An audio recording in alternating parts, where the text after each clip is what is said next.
Hatimaye John Mnyika atoa kauli Freeman Mbowe agombea urais wala ubunge.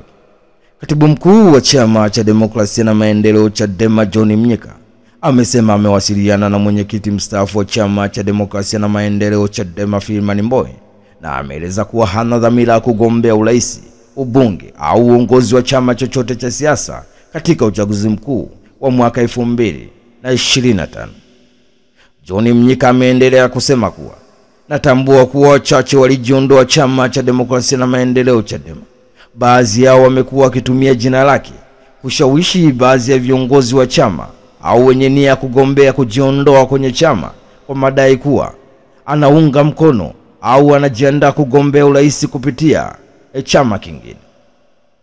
Natambua pia mfumo wa serikali wa Chama cha Mapinduzi CCM uko nyuma na baadhi yao wania kukwamisha no reform no election, kupasua chama cha demokrasia na maendeleo Chadema na kuhalalisha udhalimu na ualamu unaoandaliwa kuelekea uchaguzi mkuu wa mwaka 2025. John Mnyika ameendelea kusema kuwa natambua kuwa mfumo huo ukihusisha mtu wa karibu wa Rais Samia Suluhu Hassan, mtumishi mmoja wa ofisi ya msajili wa vyama vya siasa, ndio ulihusisha kufungua kesi ya Said Isa Mohamed aliyekuwa makamu mwenyekiti Zanzibar na wenzake ambao wameomba pamoja na mambo mengine shughuli za kisiasa za chama cha demokrasia na maendeleo Chadema zizuiwe wakati wa kesi ya msingi ikiendelea. Kwa uzoefu wangu wa kuwa kwenye sekretariati ya chama kwa takribani miaka 21, mapito mengi ya chama cha demokrasia na maendeleo Chadema ambayo tulifanikiwa kuyashinda, hii vita dhidi ya chama cha demokrasia na maendeleo Chadema na mimi pia tutaishinda. Tuelekeze nguvu kwenye mapambano ya no reform no election. Tujue vizuri adui yetu, tuwajue vizuri washirika wetu, tuepuke kushambuliana sisi kama sisi mpaka iwapo sababu ya kweli na ya lazima ya kufanya hivyo kwa umoja wa nguvu, na pamoja tutashinda. Ni taarifa kutoka huko Kagera. Hatimaye katibu mkuu wa chama cha demokrasia na maendeleo Chadema John Mnyika amesema amewasiliana na mwenyekiti mstaafu wa chama cha demokrasia na maendeleo Chadema Freeman Mbowe na ameeleza kuwa hana dhamira ya kugombea urais, ubunge au uongozi wa chama chochote cha siasa katika uchaguzi mkuu wa mwaka 2025. Na hatimaye mzozo wa India na Pakistani, airport 32 zafungwa.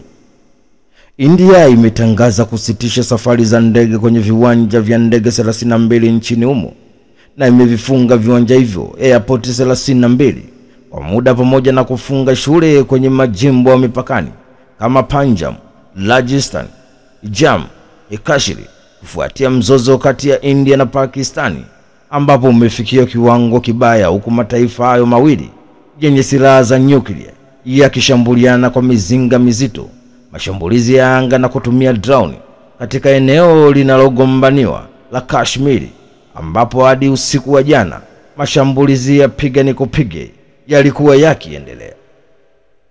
Mzozo umerudi tena kwa kasi baada ya India kufanya mashambulizi ya kulipiza kisasi ikilenga maeneo yaliyothibitishwa na Pakistani, ambapo India imedai yana miundombinu ya kigaidi, ikijibu kile kilichoitwa ni shambulio lililoungwa mkono na Pakistani Aprili 22 mwaka 2025 lililokuwa na wastani wa 26 wa Kihindu katika upande wa Kashmiri unaodhaminiwa na India.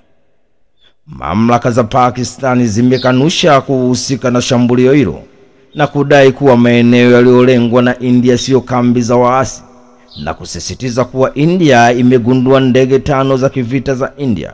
Lakini baadaye siku ya Alhamisi wiki hii, mataifa hayo mawili yalishutumiana kuhusu mashambulizi ya drone na makombora, India ikidai kuwa Pakistan ilishambulia maeneo ya kijeshi katika Kashmir inayodhibiti, madai ambayo Pakistani imekanusha vikali madai hayo. Msemaji wa jeshi la Pakistani Ahmed Sharifu Katan alibeza madai yao na kuyaita hadithi za kutunga. India imeeneza uongo tangu Januari mwaka huu kuhusu Pakistani kushambulia maeneo 15. Maeneo hayo 15 yaliyozungumziwa ni hadithi za kutengwa kabisa na kutungwa, kuchekesha, na swali langu ni ili: je, serikali ya India, jeshi lake, wananchi, karne ya 18 au karne ya 21? Maana katika karne ya 21 kila kombola linaacha alama za kidijitali. Mvutano huu ni sehemu ya mvutano wa muda mrefu ambao umegharimu maisha maelfu ya watu, na mizizi na mvutano huu ulianza zaidi ya miongo 7 nyuma pale India na Pakistani zote zilipoanza madai ya udhibiti wa eneo lote la Kashmir. Ni taarifa kutoka nchini India. India imetangaza kusitisha safari za ndege kwenye viwanja 32 nchini humo, na imefunga viwanja hivyo vya airport 32 kwa muda, pamoja na kufunga shule kwenye majimbo ya mipakani kama Punjab, Rajasthan, Jammu na Kashmiri kufuatia mzozo kati ya India na Pakistani ambapo umefikia kiwango kibaya, huku mataifa hayo mawili yenye silaha kali za nyuklia yakishambuliana kwa mizinga mizito, mashambulizi ya anga kwa kutumia drone katika eneo linaloambatana la Kashmiri, ambapo hadi usiku huu mashambulizi ya piga ni kupige yalikuwa yakiendelea. Serikali ya Tanzania yatoa kauli uchaguzi wa mwaka 2025 utakuwa huru na haki. Serikali ya Tanzania imesisitiza msimamo wake wa kudumisha amani, kuhakikisha uchaguzi wa mwaka 2025 unakuwa huru na haki, na kulinda haki za misingi na uhuru wa raia wote kwa mujibu wa katiba ya Tanzania. Hayo yamesema kwenye taarifa Wizara ya Mambo ya Nje na Ushirikiano wa Afrika Mashariki uliolenga kutoa ufafanuzi kuhusu maazimio yaliyopitishwa na Bunge la Ulaya Mei 8 mwaka 2025 kuhusu kesi za kisheria zinazoendelea hapa nchini, huku Tanzania ikielekea kwenye uchaguzi mkuu wa mwaka 2025. Serikali inasisitiza tena msimamo wake usioyumba kwa kudumisha amani, kuhakikisha uchaguzi huru na haki, na kulinda haki za misingi wa uhuru wa raia wote kwa mujibu wa katiba yake. Tanzania itaendelea kuweka nguvu kusimamia haki na heshima ya watu wote kwa usawa kama katiba inavyosema, lakini ni muhimu kutoa ufafanuzi kwamba masuala yanayohusiana na mwelekeo ya kujiimarisha yanayoshughulikiwa wazi ndani na mfumo wa katiba ya Tanzania, sheria za kitaifa, maadili ya kitamaduni na kanuni za kijamii. Tanzania inasisitiza tena kwamba ushirikiano wote lazima uwe na msingi wa kuheshimiana na maadili, ikiwa pamoja na heshima kwa uhuru wa nchi na katiba, mifumo ya kisheria na utambulisho, huku ushirikiano wa siku zijazo ukilenga vipaumbele vya pamoja katika maendeleo, utawala bora, ukuaji wa uchumi, ustawi wa watu na hali ya misingi ya maisha. Tanzania inaendelea kudhamini ushirikiano wake na Umoja wa Ulaya na iko tayari kwa mazungumzo ya wazi ya heshima na yanayokemea ushahidi kuhusu masuala ya pamoja, lakini mazungumzo haya lazima yawe na misingi wa wazi, heshima ya pande zote mbili, na utathmini kamili wa uhuru na taasisi za kila nchi, katiba pamoja na muktadha wa sheria na utamaduni. Tanzania inakaribisha msaada unaoendelea kutoka Umoja wa Ulaya na washirika wote wa kimataifa wanaojihusisha na nia njema na uelewa wa usawa wa wazi wa safari ya kidiplomasia ya nchi yetu, na iko tayari kushirikiana na kuwapa uelewa zaidi wale ambao bado hawajafahamu maadili ya kitamaduni ya Tanzania. Ni taarifa kutoka jijini Dar es Salaam. Hatimaye serikali ya Tanzania imesisitiza msimamo wake wa kudumisha amani, kuhakikisha uchaguzi wa mwaka 2025 unakuwa huru na haki, na kulinda haki za msingi na uhuru wa raia wote kwa mujibu wa katiba ya Tanzania. Bosi mpya wa TANESCO ahidi umeme wa uhakika.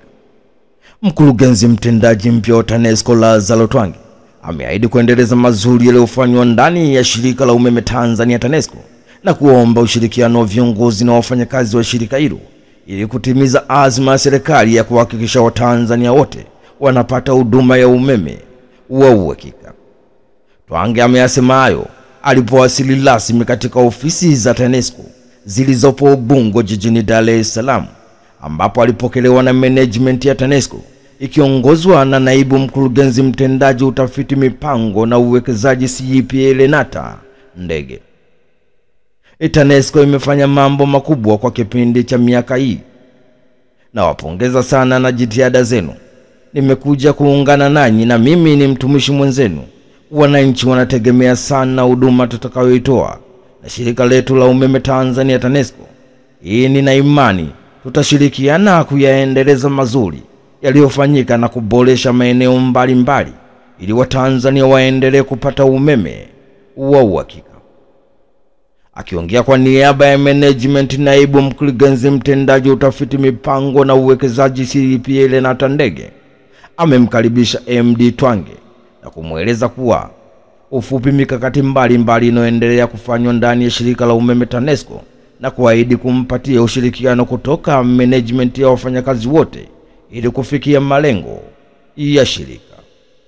Mkurugenzi mtendaji Twange aliteuliwa kushika nafasi hiyo Mei 6 mwaka huu na Rais wa Jamhuri ya Muungano wa Tanzania Daktari Samia Suluhu Hassan kufuatia kifo cha aliyekuwa mkurugenzi mtendaji wa shirika hilo Gwisima Nyamuhanga aliyefariki kwenye ajali ya gari na dereva wake Aprili 13 mwaka 2025.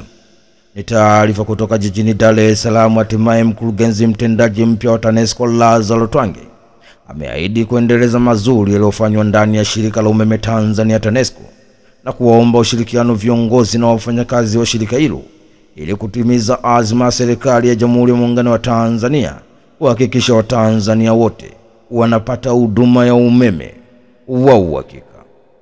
Serikali ya Tanzania yatoa kauli ya ingili kesi mahakamani. Serikali ya Tanzania imesema imeliona azimio lililopitishwa na bunge la Ulaya Mei 8 mwaka 2025 kuhusu kesi za kisheria zinazoendelea nchini, lakini haijalizishwa na hatua hiyo kwa kuwa bunge hilo limetoa maamuzi kwa kuzingatia taarifa za upande mmoja bila kushauriana kwanza kwa njia za kidiplomasia, na Tanzania huku ikisisitiza kwamba serikali haiwezi kuingilia muhimili wa mahakama. Taarifa iliyotolewa na Wizara ya Mambo ya Nje na Ushirikiano wa Afrika Mashariki inasema ingawa Tanzania inaheshimu uhuru wa kitaasisi wa bunge la Ulaya na inathamini ushirikiano wake na Umoja wa Ulaya, bado inaona kuwa kuna umuhimu wa kufafanua baadhi ya mambo na kusisitiza kwake kwa muda mrefu kwenye maadili ya kidiplomasia, utawala bora na utawala wa kisheria. Tangu Machi mwaka 2021, Tanzania imefanya mageuzi ya kisiasa, ya kisheria chini ya falsafa za 4R ambao imezaa matokeo ya uthabiti, ikiwemo kurejesha uhuru wa kisiasa, upanuzi wa haki za raia, kuimarisha uhuru wa vyombo vya habari, kuchapishwa kwa sheria mpya za uchaguzi Machi mwaka 2024 ambazo zilisababisha kuanzishwa kwa Tume Huru ya Taifa ya Uchaguzi. Tanzania ni nchi huru yenye katiba yake na inatawaliwa na utawala wa kisheria. Hivyo masuala ya kisheria yanashughulikiwa kwa uhuru wa mahakama kama moja muhimili wa dola kwa mujibu wa sheria za kitaifa na kwa kuzingatia viwango vya kimataifa, ambapo muhimili wa serikali hauwezi kuingilia kesi zinazoendelea mahakamani. Hivyo kauli zilizoumizwa za serikali iingilie utendaji katika kesi zinazoendelea za mahakama sio tu hazifai, lakini pia zinapigana na kanuni za msingi wa uhuru wa mahakama kwa mujibu wa katiba ya nchi ya Tanzania. Tanzania ina wasiwasi na mwelekeo unaoendelea kama ulivyoonekana katika azimio la bunge la Ulaya la baadhi ya wadau wa kimataifa kutoa hukumu kwa kuzingatia taarifa zilizopotoshwa au za upande mmoja bila kushauriana kwanza kupitia njia za kidiplomasia.